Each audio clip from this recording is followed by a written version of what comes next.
இன்னைக்கு 300-400 பாருங்க என் பக்கத்துல நிக்கிறாங்க லேடிஸ், இவங்களும் கேங்மேன் தொழிலாளர்கள் தான்.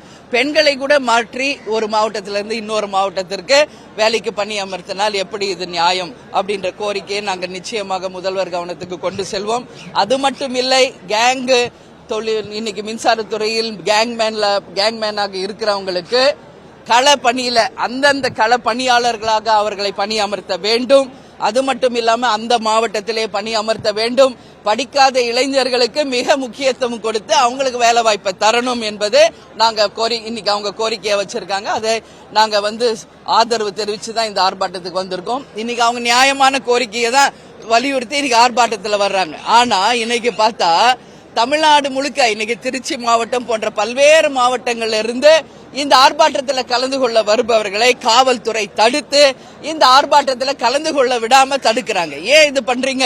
இது ஜனநாயக நாடு தானே, சுதந்திர நாடு தானே. ஒரு தொழிலாளர்கள் அவங்க கருத்தை சொல்வதற்கு எல்லா உரிமை இருக்கு. எதுக்கு காவல்துறை அவங்களை தடுக்கிறீங்க?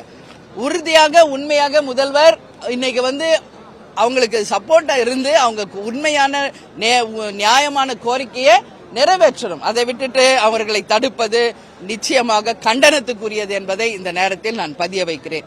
தேர்தல் வாக்குறுதிகள் இதெல்லாம் இடம்பெற்றிருந்தது. கேங்மேன் திமுக தேர்தல் வாக்குறுதிகள் இன்னமும் நிறைவேற்றாம இருக்கிறாங்க. இல்ல, அதுதானே இப்ப நான் பேசினேன். தேர்தலுக்கு முன்பு ஒரு நிலைப்பாடு, தேர்தலில் வெற்றி பெற்று ஆட்சிக்கு வந்த பிறகு ஒரு நிலைப்பாடு. இதுதான் திராவிட மாடல் ஆட்சியா என்று ஒட்டுமொத்த கேங்மேன் தொழிலாளர்கள் சார்பாக இந்த கேள்வியை முதல்வருக்கு நான் எழுப்புறேன். ஏன்னா இன்னைக்கு தேர்தல் வாக்குறுதியிலே இதை கொடுத்திருக்காங்க திமுக. ஆனா இன்னைக்கு ஜெயிச்சு 4வது ஆட்சியில இருக்காங்க. இதுவரைக்கும் அவர்களுடைய எந்த ஒரு கோரிக்கையும் செவி சாய்க்கல. அதனாலதான் இன்னைக்கு ஆர்ப்பாட்டம்.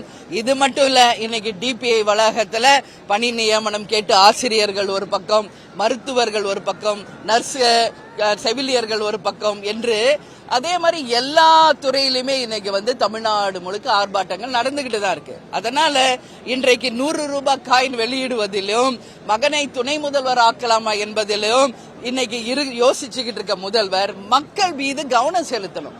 மக்கள் மீது கவனம் செலுத்தி உண்மையில் மக்களுக்கு எது தேவை என்பதை குறிப்பறிந்து நிச்சயம் செய்யணும். இன்னைக்கு தயவு செஞ்சு நான் இதை நீங்க பதிய வைக்கணும். தமிழ்நாடு முழுக்க இன்னைக்கு சாலைகளுடைய நிலைமை எப்படி இருக்கு? சாலைகள் எல்லாம் நீங்க 2 வீலர்ல போறீங்க. இதே பிரஸ் பீப்புள் எல்லாம் சென்னை முழுக்க குண்டும் குழியுமாக யாருமே பயணிக்க முடியாத அளவு எல்லா சாலையுமே இன்னைக்கு மோசமா இருக்கு. ஒரு பக்கம் மெட்ரோ ட்ரெயின்ன்றீங்க, ஒரு பக்கம் பாதாள சாக்கடைங்கிறீங்க, ஒரு பக்கம் ரெயின் வாட்டருக்குங்கிறீங்க. இப்படியே பள்ள நோண்டி நோண்டி வச்சுட்டு எதையும் உள்ளனே எப்படி மக்கள் பயணிப்பாங்க? உண்மையில நான் சொல்றேன், நம்ம மக்கள் மாதிரி ஒரு மக்கள் உலகத்திலேயே இருக்க மாட்டாங்க. அந்த அளவு தங்களை அட்ஜஸ்ட் பண்ணி இன்னைக்கு எல்லா கஷ்டத்தையும் ஏற்றுக்கிட்டு தான் இந்த அரசுக்கு ஒத்துழைப்பு கொடுத்துட்டு இருக்காங்க. உண்மையிலேயே பெரிய விஷயம். அதனால நிச்சயமாக சாலைகளை சரி செய்யணும். இது போன்ற குடி தண்ணீர் பிரச்சனை இன்னைக்கு பாருங்க, வெயில் காலம் எவ்வளவு பேடா, இன்னும் வெயில் காலம் ஸ்டார்ட் ஆகிறதுக்கு முன்னாடியே ரொம்ப அதிகமா இருக்கு. இன்னைக்கு பார்த்தா தமிழ்நாடு முழுக்க அனைத்து டேமும் ஃபுல் ஆயிடுச்சு. ஆனா அதை சேமிக்க வைக்கிற திறன் தமிழக அரசிடம் இல்லை. எல்லா தண்ணியும் போய் கடல்ல கலந்துகிட்டு இருக்கு. இது போன்ற தொலைநோக்கு திட்டங்கள் பார்வையோடு இந்த அரசு மக்களுக்காக செயல்படணும்னு சொல்லி நான் கேட்டுக்கிறேன். கள்ளக்குறிச்சி விவகாரத்துல நீங்க அந்த 10 லட்சம் ஏன் கொடுக்குறீங்கன்னு கேள்வி எழுப்பிருக்கீங்க. அதுக்கு பல விமர்சனங்கள் வைத்திருந்தாங்க. ஆனா இன்னைக்கு இங்க கேங்மேன் எல்லாம் பேசும்பொழுது கள்ளக்குறிச்சியில இறந்தவங்களுக்கு கள்ளச்சாராயம் குடித்து இருந்தவர்களுக்கு 10 லட்சம் கொடுக்குறாங்க.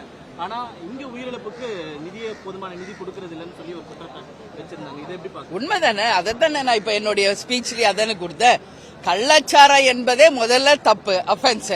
அப்புறம் எதுக்கு தெருவுக்கு 10 டாஸ்மாக் இந்த அரசாங்கம் திறந்து வச்சு டாஸ்மாக் கடைகளை எதுக்கு நடத்துறாங்க?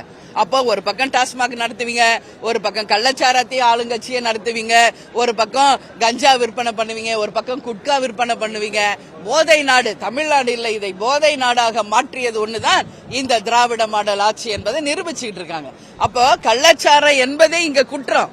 அதை ஊக்கப்படுத்தி இன்னைக்கு நான் ஸ்ட்ரைட்டா போயிருந்தேன் கள்ளக்குறிச்சிக்கு. எல்லாரையும் நான் நேரா சந்திச்சு தான் நான் பேசுறேன். அதை செய்பவர்களே ஆளுங்கட்சியை சேர்ந்தவர்கள் தான் என்று ஒட்டுமொத்த மக்கள் சொல்றாங்க. இன்னைக்கு சட்டம், அதாவது எம்எல்ஏஸா இருக்கிறவங்க, அமைச்சரா இருக்கிறவங்க, இன்னைக்கு திமுக கட்சியில இருக்கிறவங்க தான் இந்த கள்ளச்சாரத்தை காய்ச்சுறாங்க. அதை கொடுக்கறது இந்த அரசு தான். அப்ப குடிச்சிட்டு இறந்தவங்களுக்கு காசு கொடுக்கறாங்க 10 லட்சம் ரூபாய். அப்ப இது என்ன உதாரணம்? இப்ப இவங்க எல்லாம் உண்மை தொழிலாளர்கள், உண்மையா போராடுறாங்க. இவங்க உயிரிழந்தா எதுவுமே பண்றது இல்ல. அவங்க குடும்பத்துல ஒருத்தருக்கு வேலை வாய்ப்பை தர்றதில்ல. இது எந்த உதாரணம்?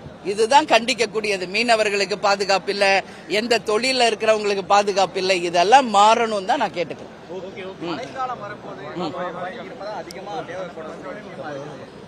அதுதான் இல்ல, மழைக்காலம் ஸ்டார்ட் ஆக போகுது. அதுக்குதான் முதல்ல நான் இப்பயே சொல்றேன், எல்லா சாலைகளையும் முதல்ல சீர் பண்ணுங்க. ஏற்கனவே பரவாட்டி சென்னை பிளட்ல நம்ம பாதிச்சிருக்கோம். இன்னைக்கு எல்லா சாலைகளும் பழுதடைஞ்சிருக்கிறது. நாளைக்கு மழை வந்த பிறகு ஒண்ணுமே பண்ண முடியாது. அதனால நிச்சயமாக இப்பொழுதே அதற்கான முன்னெச்சரிக்கை நடவடிக்கை எடுத்து, எவ்வளவு பெரிய மழை வந்தாலும் அதை இந்த அரசு பாத்துக்கோன்னு சொல்றாரு முதல்வர். நாளைக்கு வந்த பிறகு மக்கள் தான் கஷ்டப்பட போறீங்க. உங்க வீடு இருக்கிற ஏரியாவோ, உங்க தலைமைச் செயலகம் இருக்கிற ஏரியாவோ எந்த ப்ராப்ளம் இல்ல. சோ மக்கள் நிலையை உணர்ந்து இப்பொழுதே அதற்கான முன்னெச்சரிக்கை நடவடிக்கை எடுக்கணும். அதே மாதிரி நேற்று கலைஞர் அவர்களுக்கு 100 ரூபாய் நாணயத்தை இந்த அரசு மத்திய அரசின் துணையோட வெளியிட்டிருக்காங்க. 100 ஆண்டு காலம் வாழ்ந்த கலைஞருக்கு நாங்க வாழ்த்துக்களை சொல்றோம். அவருடைய பணி நிச்சயமாக போற்றக்கூடியது, அதுல எல்லாம் மாற்று கருத்து இல்லை. ஆனா இவங்களுக்கு தேவைன்னா பிஜேபி அரவணைச்சுக்குவாங்க, இவங்களுக்கு தேவையில்லைன்னா சங்கிம்பாங்க, சன் பரிவாரும்பாங்க, என்னென்ன வார்த்தைகள் இருக்கோ அதெல்லாம் பேசி திட்டுவாங்க. அதனால இன்னைக்கு அந்த கூட்டணியை சேர்ந்த எல்லாரும் அந்த விழாவில் போய் பங்கேற்கிறாங்க. இது எந்த வகையில் நியாயம்? அதே மாதிரி நிதி ஆயோக் கூட்டத்துக்கு டெல்லிக்கு போகாம புறக்கணிச்சாரு முதல்வர். இன்னைக்கு அதே மத்திய அமைச்சரை அழைத்து தன்னுடைய தகப்பனாருக்கு 100 ரூபாய் காயின் வெளியிட்டா மட்டும் இன்னைக்கு நான் உலகில் ரொம்ப மிக மகிழ்ச்சியா இருக்கேன்னு ஸ்டேட்மெண்ட் கொடுக்கிறாரு. சோ இது எல்லாமே ஒரு முரண்பாடாக இருக்கிறது. இவங்களுக்கு வேணும்னா ஒரு நிலைப்பாடு, இவர்களுக்கு வேண்டாம் என்றால் ஒரு நிலைப்பாடு. இது கண்டனத்துக்குரிய ஒரு விஷயம் அப்படின்றத இந்த நேரத்தில் நான் சொல்றேன்.